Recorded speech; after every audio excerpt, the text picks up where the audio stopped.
It's not. It's the private banks. So when people complain about, like, for example, when interest rates get really high, like 12, 13%, is that the private banking bunch that are doing that?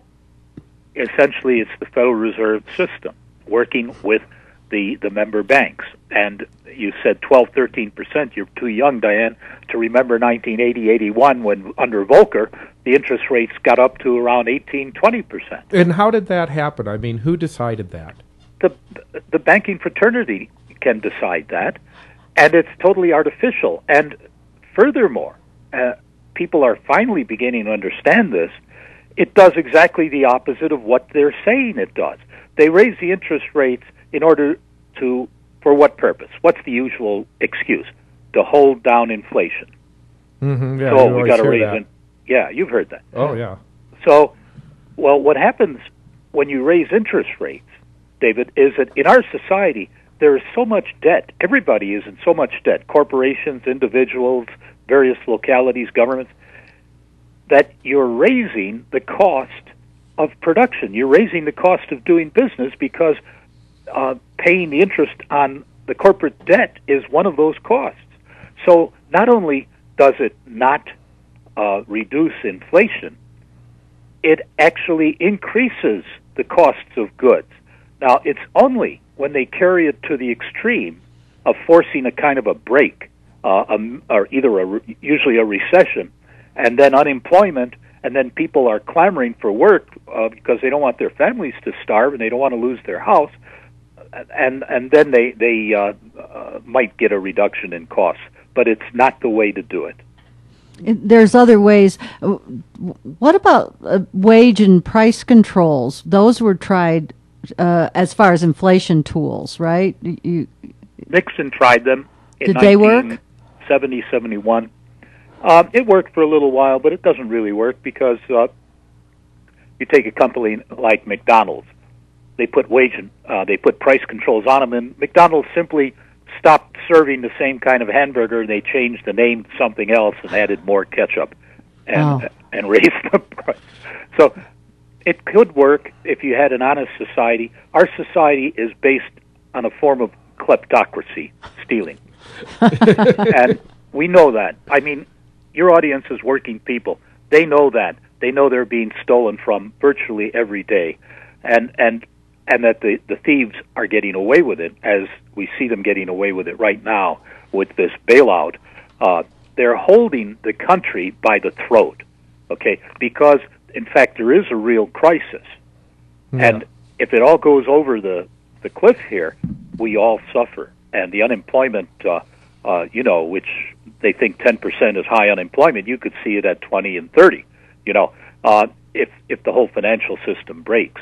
Now, it's a real decision. Is it better for us as a people to face that now and really solve this problem? And I'm going to give you the three things that will solve the problem. Is it better for us as a society, as a species even, because this exists all around the world? Is it better for the human species to go through hell here for a little while and get what I call get the snake out of the house? And I should tell you the story of the snake. Okay. Go ahead. All right. In Africa, they have these kraals. These are little settlements, villages with small stockade fences around them, and they live in these little round huts with thatched roofs. It's out in the countryside. And every once in a while, you know what a mamba is? There's a snake called a black mamba. Black mamba. Very bad. Very poisonous. It's a deadly snake. There's no cure. You have seconds or minutes to live, and that's that. Every once in a while, one of these mamba snakes will get into one of the little round huts. And what do the people do? They get out. And they call the game warden. Game warden comes, and he's got these tools, these sticks. He finds the snake, and he gets it out of the house, throws it off into the woods or whatever. I don't think they even kill it. And the people then can go back into the house. Well, our monetary reforms are designed to get the snake out of the house. And there's a question, is it better for humanity to suffer here and really get the reforms done completely, or do what we're doing, try to temporarily fix the situation. We're, in fact, bailing out the snakes. We're helping them. And then we're going to face this continuing problem again into the future. They destroyed the system in the 1930s with the Great Depression, and they've come back at us every 10 years or so with another attack. And as soon as people forget, they'll come back again after this problem, after we go through this problem, which could take quite a while. They'll come back again when people have forgotten. Now, I'm not going to say to America, go through hell now and let us solve the whole problem completely. We have put forward a plan that does solve the problem completely. It's called the American Monetary Act. It's at our website, and the website is at monetary.org. And it's right up near the top of the homepage.